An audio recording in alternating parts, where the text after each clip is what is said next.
I'm Robert Lilligren. I am the president and CEO of Little Earth of United Tribes in Minneapolis, Minnesota, and I am a member of the White Earth Band of Ojibwe. So I grew up in the rural part of the metropolitan area here, and interestingly, our closest next door neighbors were Anishinaabe as well. But when I graduated from high school out in Blaine, Minnesota in 1978, the district or some organization within the school district held a little event, a little feast for the native students I was graduating with. And this is 1978.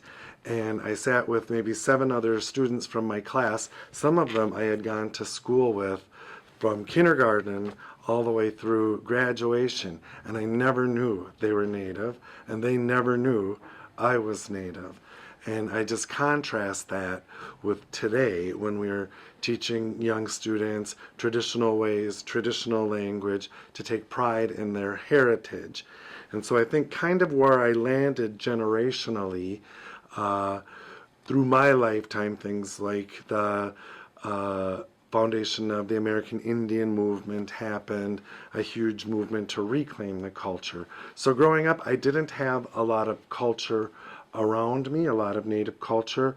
When my grandma or my old aunts would get together, they would speak a little Ojibwe, but I think they grew up during a time when they were taught that that wasn't a good thing to be Indian. It wasn't a good thing to speak Ojibwe. It wasn't a good thing to practice native traditions, and so those had to go underground for a while. And I remember when the Freedom of Religion Act happened in 1978. I think it was the same year I graduated from high school, and the march across the country. And I thought that was a pretty cool thing.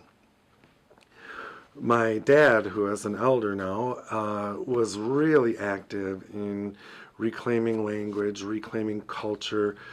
He would grow tobacco at home for use in ceremonies, and he would go to some of my older relatives to get some cultural information, and he would ask my Uncle Bob, I remember, some questions about our family and things. And my uncle could answer questions to a certain point in his childhood, but when you bump up against his English school experience, he couldn't go before that. And to me, that was always a symbol of how effective that training was at quelling culture within people, of prohibiting language. Even in his latest years, my uncle had trouble remembering some of the important cultural or traditional language of his childhood. Before coming here to Little Earth, I was on the Minneapolis City Council for 12 years, and I was the first tribal member that had ever been elected to public office here in the city of Minneapolis. I would note that today there now have been 4 Indian people elected to public offices, and I say that because that's progress, and I think we should mark it and celebrate it. When I got into this position of leadership, and I got to tell you, I came from a background where I think most people thought the last thing I would ever do would be enter politics and enter government. But when I came into this position of leadership and used all my tools available to be effective, I really started to notice that it was the parts of me that are the most Indian that contributed the greatest to my success. Care and consideration for the whole of the community over the individual. The idea of resolving things through a circle conversation and through consensus over just dictating what the response would be. The care of the earth, the air, the environment, and that was something that I carried with me from my activist days. And these things that I might not have identified as being sort of native aspects of my character and of my worldview, which when I really needed them to be effective were there and were very strong. And I remember the day I was first sworn into office. I first got elected in 2001. I went in to fill a vacancy, so I got sworn into office very quickly. And my family came down, my mom and my dad and a few others from my family, a couple of my siblings, and then a few people who had helped on my campaign. It was just a small swearing-in ceremony. But in my office beforehand, my dad gave me my eagle feather that I still have here with me, and then I kept within my office in City Hall. And it was a wonderful expression of our culture and of achievement. And earlier in my life, in my sort of neighborhood revitalization role, I had used my resources to pick up and move a building to my block that was going to be torn down. And it was a big day for me. I was a fairly young man, and it was a huge capacity builder to do that. And my father brought tobacco and said a traditional prayer where we were bringing the house to. And I really had a sense at that time that he was going to present me with an eagle feather. And he didn't.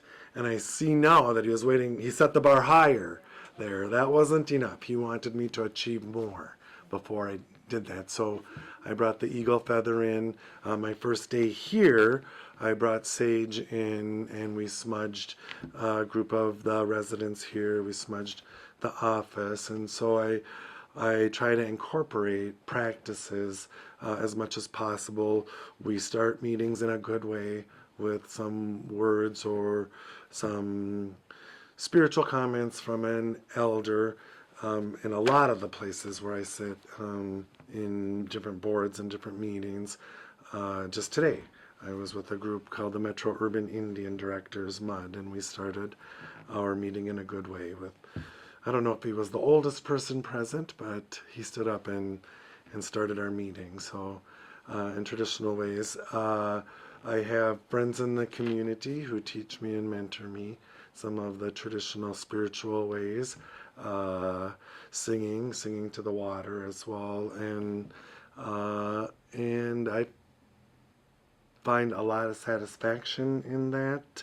It's, I think, important. I've been in this job at Little Earth for a week now, and on Monday, the community, the residents here, held a feast to welcome me, and I thought just doing that was very traditional and very respectful. And we had a resident that offered Dakota prayer, and we had a singer as well. And as he referenced, and as I think is very important, the room was full of kids, full of them. And I think it's so important for young people, children, to see that and to have that as a regular part of their life, so that they grow with the expectation that these traditional practices will be part of their lives. So this is in protest to the name of the Washington football team, and there is a strong demand, not just from the Native community, but from the broader community, that this racist name be changed. And so a local Native woman designed this button, and I think that it says it clearly that this is a racist name and a racist symbol, and it's not welcome within the Native community.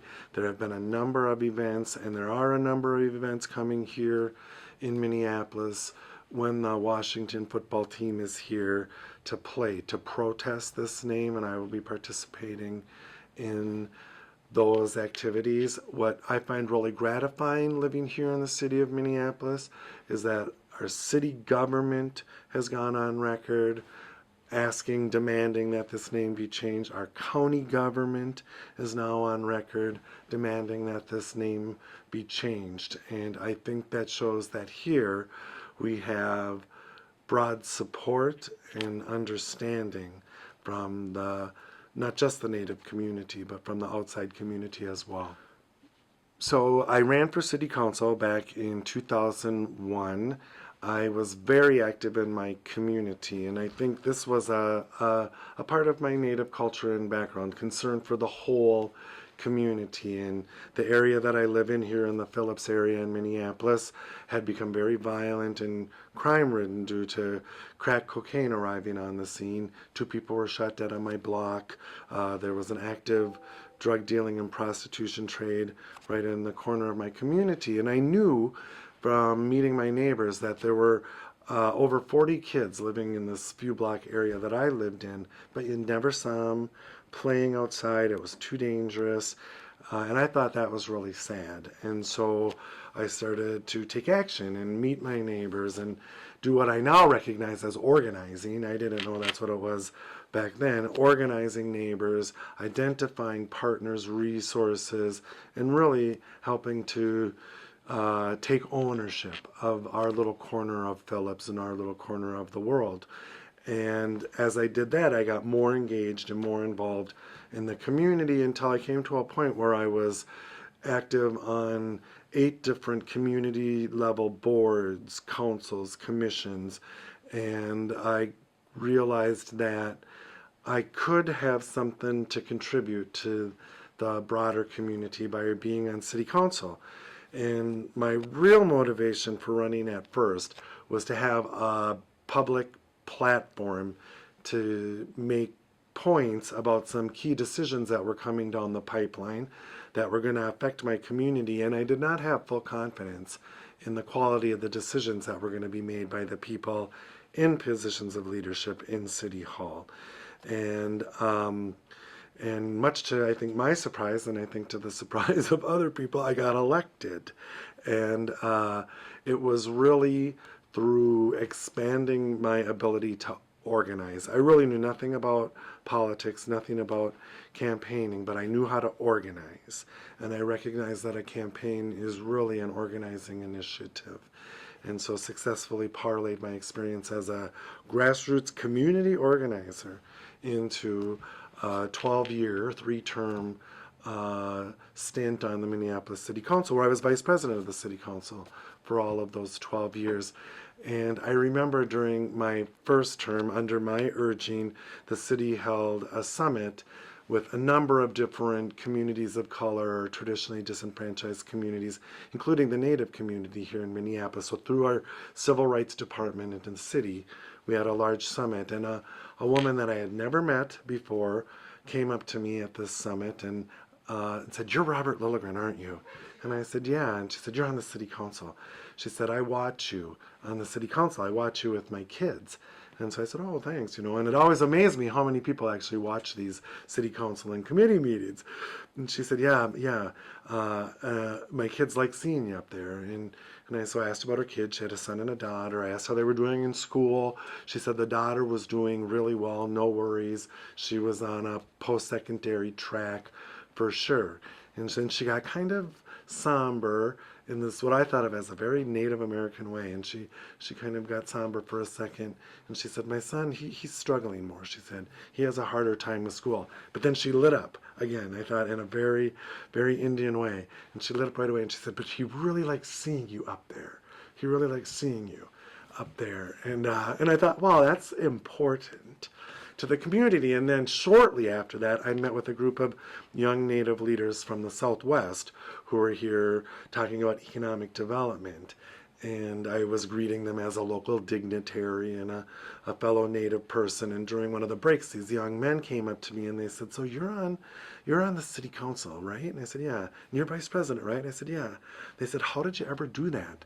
And I said, "Well, first thing," I said, I don't think most people knew I was Native when I was first running," and they laughed. And I said, "But I was out there as a Native candidate." And they said, "We don't even have people like you in our community." They said, "We don't even have people ready to take office like that." And I looked at them and I said, "You have people. You just have to identify them and support them to get in." And my thought was, it's probably these guys right here that are those people who will end up in public office. But it really reinforced for me the importance of being able to see yourself up there.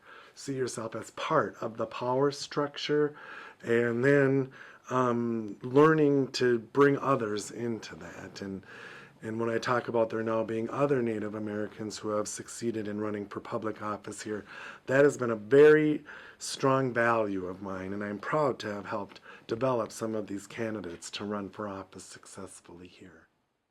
We look to 7 generations, and we look to making sure that the world is a good place for 7 generations forward. And so we're all one of those generations and part of those generations.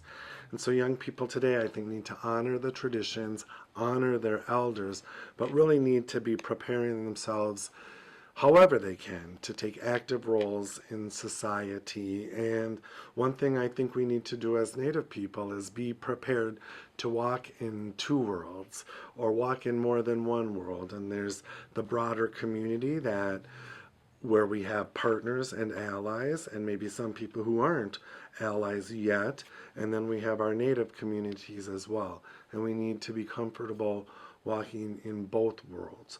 And so finding those education opportunities, those leadership development opportunities, so that you can serve your community but also participate in the broader community as well. And one thing I always look for when I'm looking at resumes for potential employment, or when I'm looking at people who are interested in running for office, I look to your volunteer resume.